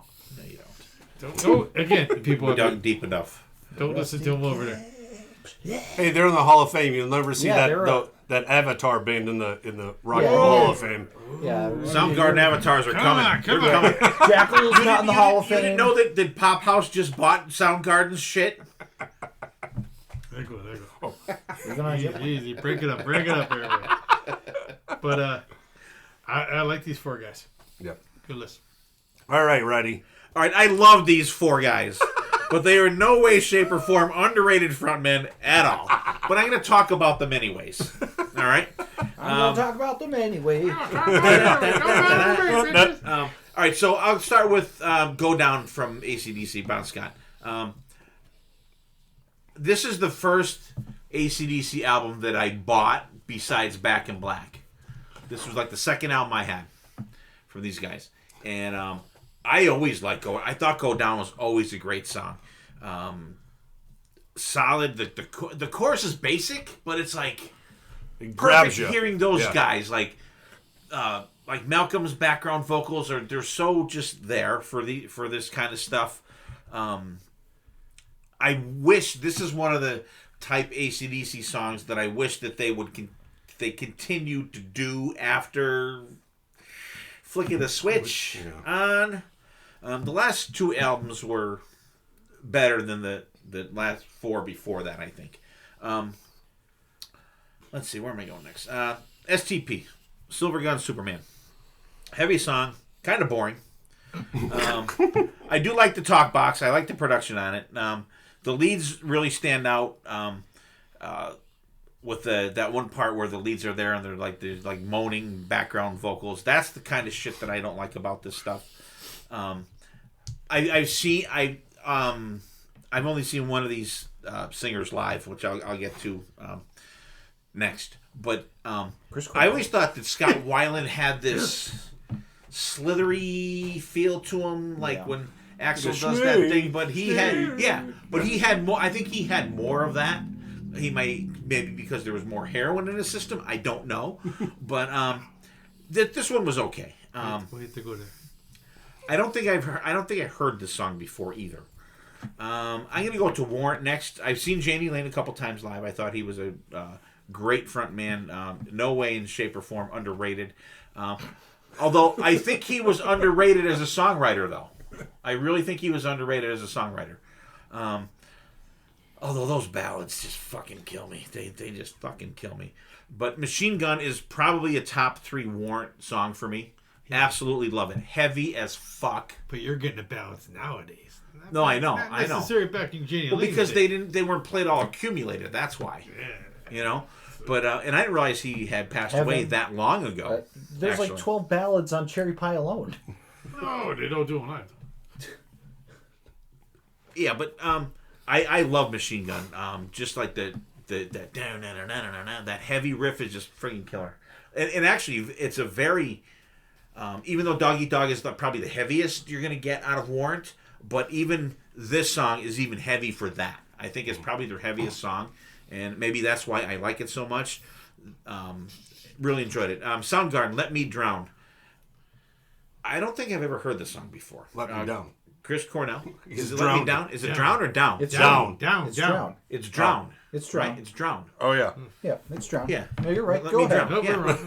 Because the BC I'm said with you, let me Poppy. down, and I'm like, that. I don't think that's it's it. Let Me Drown. Let me drown. Yeah. Okay. Drown. Heavy No, distorted no, no. riff. I like the vocals. The vocals that's not Chris Cornell singing at the beginning though, is it? Isn't there someone else singing the song with him? If you listen to this sounds like there's someone else singing it, and then Chris Cornell comes in. Dylan's gonna look it up. It doesn't seem like it's him singing the whole song, especially in the beginning. But then it picks up for the chorus. Like I said, I haven't heard the song before. BB, hang on. The riff is very heavy. I'm not sure if I love or hate the snare sound on this one. It's kind of a little reminiscent of boing boing boing for Don't say Metallica. fucking Metallica. Oh, fuck. But not even close to that bad. But it's kind of just gives me a little glimpse of that. There's some crazy bass and there's a bridge leading up to the solo. The bass is fucking sick in that one. The solo absolutely rips. I fucking love this song. I think this is my surprise song of the night. I had never heard this before, and I was like, "Holy fuck, this song!" And they're not even trying to troll him. This song fucking rocks. See? So I will give you points for that. I will say that I thought Scott Weiland was a little overrated as a frontman because I think he was kind of boring. But rest in peace, Scott. Sorry. Bon Scott, he'll be missed, and the Bon Scott Brian Johnson, that debate's going to go on until we'll be dead and fucking buried. BC, put that away. I will stab you. I sound like Jen now. Get the fuck out. Warrant, Janie Lane. Like I said, I think he was really underrated as a songwriter. I really think. Even As though, a frontman? huh? That was a frontman? I think our I don't definition of frontman is all over the fucking place at this No, but stage. I'm going I towards the look at it. showmanship. I'm not. He was very... Yeah, I'll give you that. He's probably the closest to underrated of BB's list. And like BC said, I can't imagine what AC/DC Back in Black would be like with Bon Scott. And there's always that little rumor out there that there was some demos of Bon Scott singing some of those songs, but it's never been. Remember that disproven. Was the bonfire the box? Yeah. That before it came out, they were saying, "Oh, there's the CD of Back in Black. It's all Bon Scott." I'm like, "Whoa!" Yeah, It wasn't. Yeah, so that debate's going to go on forever. But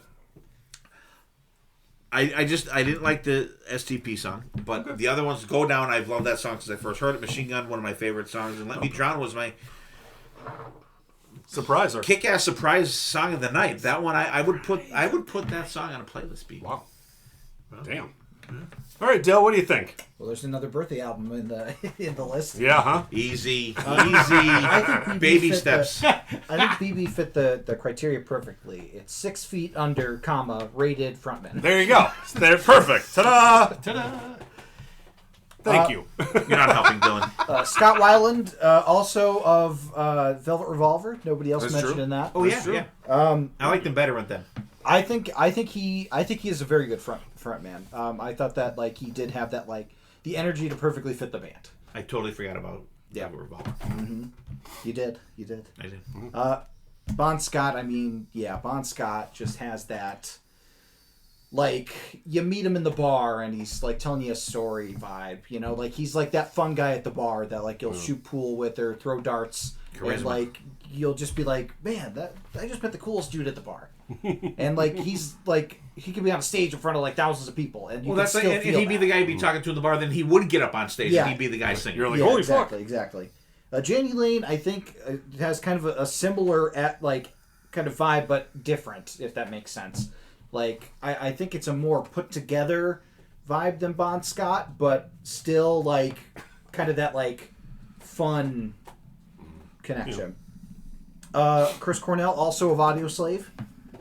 True. And Temple of the Dog. Temple of the Dog. But like if you're like Rage Against the Machine and you're like, okay, Zach we're gonna do something without Zach, and you bring in Chris Cornell, like come on, amazing. But Chris Cornell, like his vocals are just like otherworldly. We were actually the last time we were at Fridays in Wilkes-Barre. Somebody was playing like acoustic Chris Cornell on the jukebox, like. Oh, really? It was like on a loop. 3 songs in a row. And I'm like, that's really strange that somebody is just playing acoustic Chris Cornell. Yeah. How'd you finish your dinner? I'm like, I would have, like, it doesn't feel like the right atmosphere for it, but I'm excited to hear Chris Cornell's vocals. Yeah, I always loved Chris Cornell. I whenever I first heard Hunger Strike and hearing, I'm going hungry. I was like, holy shit, who the hell is this guy? I just threw up in my mouth. Yeah. Like, amazing. Yeah, these were great picks for frontmen. Underrated? No, but frontmen. So much. Yes. They're frontmen, Great frontmen. and they're under the ground. Yeah, So. 6 feet, 6 feet under, rated frontmen. That's right. Thank you. Thank you very much. All right. There's everybody's list. This was fun, regardless of who picked what. It was, a couple bands we don't really, talk about in depth at all. I would like at some point to do a Godsmack episode, a slash feature Miles Kennedy and the Conspirators, or slash solo, because like the first album is not that. It's Miles is on it, but it's not the, you know what I mean. I'd like to do a Bonfire, but Soundgarden? sorry, BC, no. But maybe We'll do a if grunge it's brought episode. down. But Dylan just gave me an idea, so we'll wrap up. We'll have our final thoughts and we'll get out of here. But everybody, just take a minute to look at the list, each 4 that each guy picked. Right. So, out of everyone's list, the guys that have it, who would you most like to? It has to be the front people in these lists. Who would you like to just go and hang out at a bar with out of these lists? I think the easy answer is Bon Scott. No. The group. You have to pick like BC's list guys, BB's. Not just one. Not just one. It can't. That's too easy. Oh, okay. So as a group. So like if you're meeting, say, hey, Bon, Janie, and Chris and Scott, meet me down at the Windsor or whatever. You know what I mean? So, Okay, so for mine, I think I would be least intimidated by Miles Kennedy. The other 3, I would be way too intimidated to like feel comfortable hanging out with them.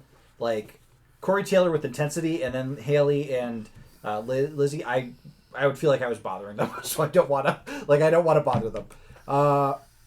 For your list, Dad, I think Jericho, I would say, would be fun to hang out with. Drink at a bar. BB's Bon Scott, obviously. And then BC's the guy from Bigfoot. Seems like he'd be fun to hang out with at a bar. So that's my group. And I think everybody put out very good frontmen. I don't think that the prompt was fully followed, Understood. but I do think that we gave a lot of great frontmen to consider. So listeners, check out all of these front people that we talked about. The songs will be in the Spotify playlist of the week, but definitely go out and check out some YouTube videos of them. See them live if you can, because it's just an energy to front people that is sometimes undefinable. Sometimes you could just be oh yeah, this is why.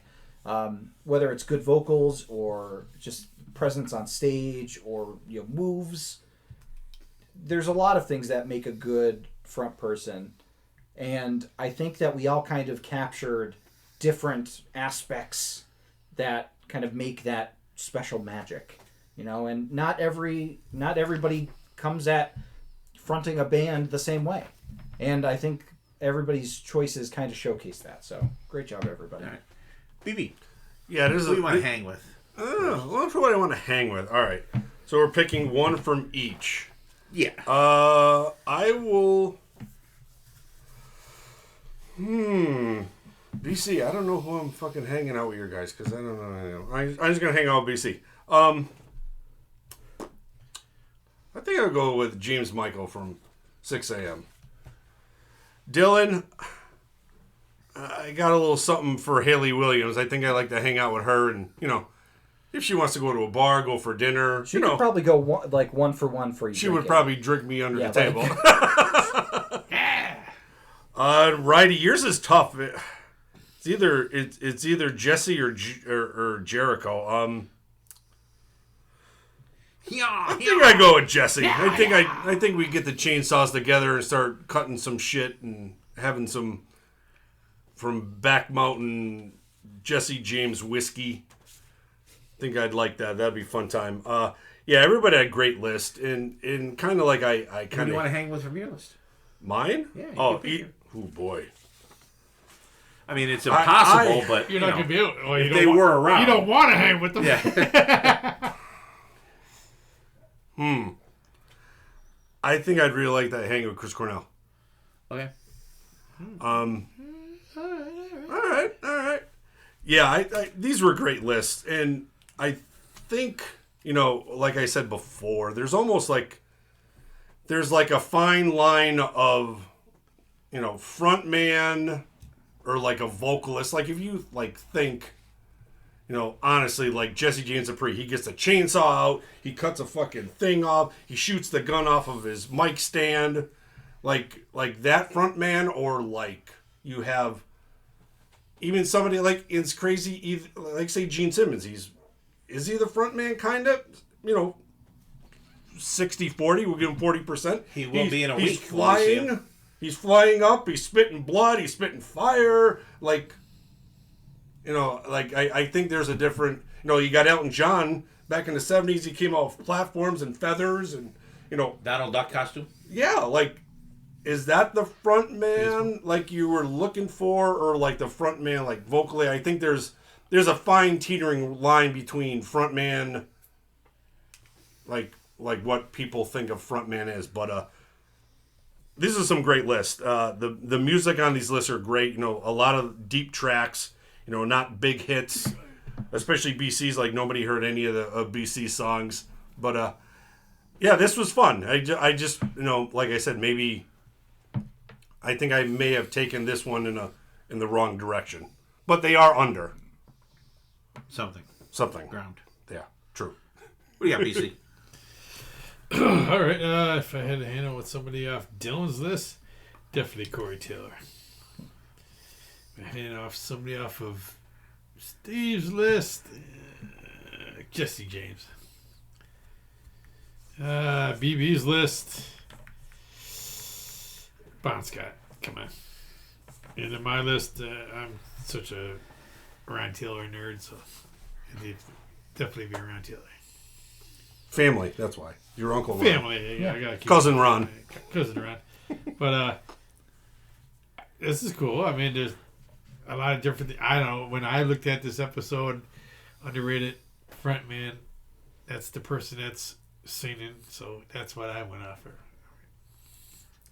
Differentness. I mean, frontman. Oh yeah, there's could be a few others like. But no, overall, fun time. All right. Yeah, I had a good. This was a good, quick episode. There wasn't like you have to listen to like 6 albums or whatever. It's just a fun, kind of quick one to do. And everyone does have their own definition of frontman. Mine was like just their live presence, like BC said, the command of the stage, the crowd, their band, showmanship. I think that was so. Who I want to hang out. Dylan's is the toughest list for me to pick from. Really? I'm gonna go with Haley Williams too, because I can't because that political thing she did just because if we got in a political discussion we'd end up in a fight. But I would go. I think I would go with Lizzie Hale because I think she would be cool to hang out with. I think she would be super nice, super cool. I think we could have a couple shots together and stuff and just shoot the shit. I think she would be cool to talk to. Out of my list, I'm going to say Jericho because I met him before. He was super cool, and it was one of them where I wish I had more time to talk to him to kind of hang out and stuff. So I would like to continue that conversation that I had with him. Out of BB's list, I'm going to say Bon Scott. I think Dylan had a great point there that, like Bon Scott, I think BC, you're out of the room, that he could be the guy you're talking to, like we talked to the guys in Blackberry Smoke. We're shooting the shit with these dudes, people we didn't know, and then they literally say, hey, we got to go, and they get up and go on stage and play. I could see that being like a Bon Scott kind of guy. Oh, hell yeah. Hey, yeah, dude, man, the fucking dude we were talking to at the bar and doing shots and shit, he got up on fucking stage, So I could definitely see that happening. Out of BC's list, I would say probably James Michael because I would like to hear what an actual Dick Nicky Six is. Give me all the dirt.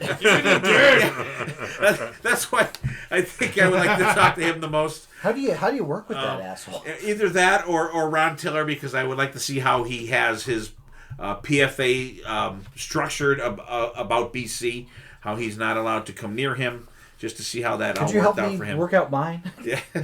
So, fun episode. I think it's cool talking about frontmen. Like I said, everyone's got their own definition. And so I was glad the way it turned out because I was glad that, like BB, like his thoughts of it was totally different from mine. I mean, there wasn't anyone. The ones that were probably the most similar were mine and Dylan's, I think, maybe. But it was fun. I mean, there was nothing. There was not one song that I hated here tonight. The only song that I thought was a little meh was the STP song. And there was kind of one more. What was the other one? Well, I was thinking maybe the Shadow Life one, but I think it's just the chorus that I don't like on that song. But fun episode. Like I said, you may see a Godsmack episode coming down the road. You may see a Slash solo episode coming down the road. Just grunge episode. I'm trying to do the next Ron Taylor episode with you, but that's been put off for over a year. Do you have your notes done for that? I'm very busy. Do you have your notes done? Do you have your notes done for that? Pencil it in with his secretary. I don't need notes. It's Ron Taylor. Are you ready to go? We'll record it when we're done here. Right now. I got mine. I need at least 2 days to listen to the albums again. This has been a year. So, you should listen to more. But always fun though. I don't care what we talk about here. It's always a blast. It's great being here with the family and always a blast. So thank you, Dylan, for all you do. BB, thank you for coming up. And we're a little early tonight, which is kind of cool too. Recording that on our usual night. 2 weeks in a row, I think we recorded on Thursday last week too. But neither here nor there. So. Everybody, I hope everyone's enjoying their spring. We finally get a couple nice days here and there. Today was a nice one. Yesterday, this weekend, not so much. But And actually, this is 2 episodes in a row that we recorded that it wasn't like storming or raining. We were able to go over and have a beer at the end of the show. That's true. Which we're going to do in a couple minutes. So, everybody out there, hope everyone's doing good. Hope everybody has a great spring, great summer coming up. Take care of yourselves. Take care of each other. We will see you next time, and there definitely will be a next time.